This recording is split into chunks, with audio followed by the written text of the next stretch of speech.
everyone and welcome once again to Middle Earth HR's Knowledge Center. In this video, we'll be talking about something which a lot of trainers ask me. How do we choose the correct icebreaker? So in this video, we'll be talking about the 7 laws of great icebreakers. Let's see. First of all, what is an icebreaker? What does the name mean to you? Well, it's a ship. A ship which breaks ice literally in the frozen zones. And the reason we create such ships is to ensure that we can make way for other ships to come in. So similarly, even when we create an icebreaker, it is to create an atmosphere of learning, of letting other things to enter the workshop. It is normally done at the beginning of the workshop.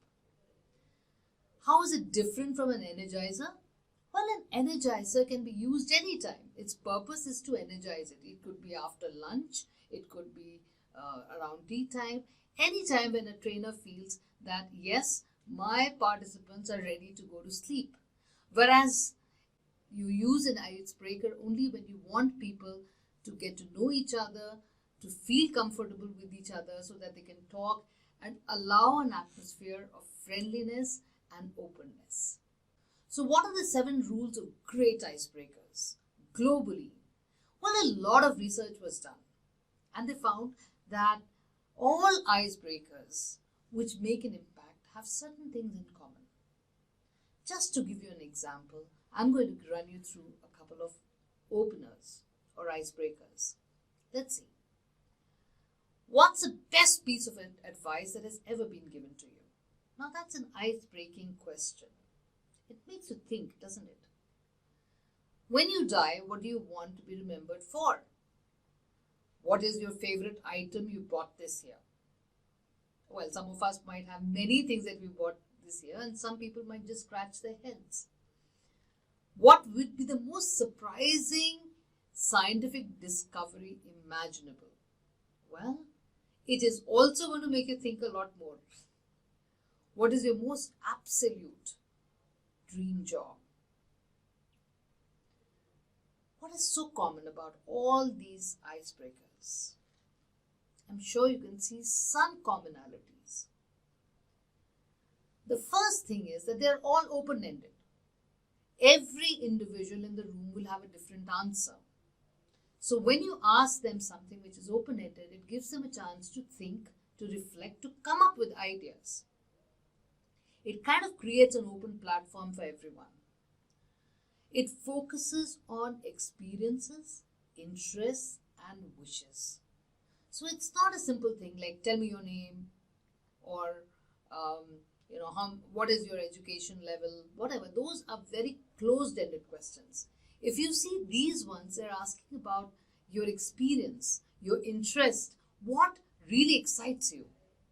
And this is what starts involving people right from moment 1 of the workshop.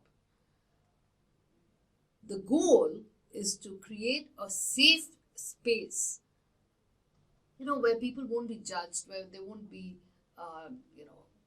questioned, where they can talk about whatever that excites them, just like that, in an open space. The questions themselves are very non-judgmental. If someone says, no, I don't have a dream at all right now, no one is going to turn around and say, oh my God, what's wrong with you? No one's ever going to say that. And especially you as a facilitator will never do that. So all your questions have to be extremely non-judgmental. 5, you must inspire dialogue and sharing of ideas. And your body language and the way you listen has to support that. You have to hold on to every word which someone says and give them extremely good positive body language so that people are encouraged to speak more and more. 6, mix would and should questions. So if a person says, what is it that you would like to do? Or rather, if you ask as a facilitator, what is it that you would like to do? And a person says, I'd rather not go to work. Well, what should you be? What would you rather do? What should you actually be doing? When you get this, you start getting nuances of a person's mindset. And it makes them a little more comfortable to share. especially when others also start sharing in a similar way. Finally, and the most important that we think is really fundamental for good facilitation and for good ice breaking is setting ground rules. Because as a facilitator, you might make all the right sounds and look very interested, but if the classroom or the groups themselves are not supportive of each other, things don't happen well. So you have to make sure that you as a facilitator or as a group always critique ideas or discuss ideas. Never look down on people. This happens quite often. Somebody giggles, someone says something and someone giggles, and the person who dared to make a suggestion which was a little different, decides to shut up after that. Speak only for yourself. Avoid generalizations. Never say, I'm right, or, I don't think that works. According to me, it doesn't work maybe. Now there's a lot of difference when you speak for yourself. I think it makes you look less judgmental. It also sounds more, it's assertive without being aggressive. If I say everything, what you're saying is wrong, it sounds so aggressive somehow. And it shuts people off. Obviously, never any personal attacks. Sometimes, without realizing it, just a look is enough to put a person feel as if you're getting attacked. But you have to make sure that you never make a personal attack on anyone. Listen and make sure everybody feels heard and validated. Now, when you're saying validation, that means you have to reply to that statement. You have to say, yes, it's true, or not, I really agree with you. You have to give a long pause when someone finishes speaking. Don't just jump as if you're waiting for that person to finish. That's critical, that you actually give the time enough for a person to feel heard.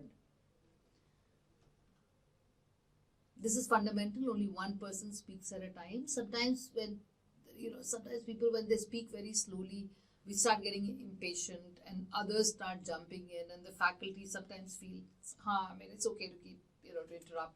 But no, it's not only in poor taste, but if a person is shy, they will simply not speak again. In case you have a difference of opinion, agree to disagree.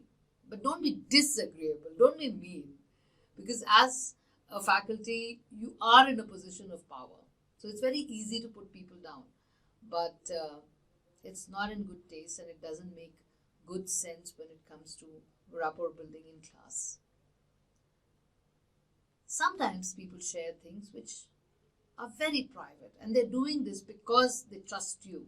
So you have to ensure that you can honor the confidentiality of it, which means make everyone else also commit to this.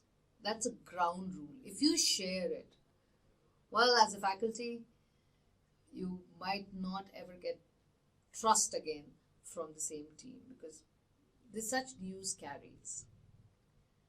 Ask questions that ensure that you understand a person's perspective. In case someone says something which doesn't go very well with you, or you don't seem to understand it, or they don't understand it, it's okay. Even if you take a couple of minutes extra, ensure that you understand everyone's perspectives before you make your statement about it. Give everyone a chance to speak. There will be some people who are very shy and don't want to speak. Well, you must give everyone a chance to speak. It makes a lot of difference. Even the most shy person actually internally wants to speak and is waiting for you to prod them into speaking. So with that, we come to the end of this learning bite. Don't forget to like our videos and subscribe to our channel. Thank you so much for all the interest that you've shown us in all these months. See you soon.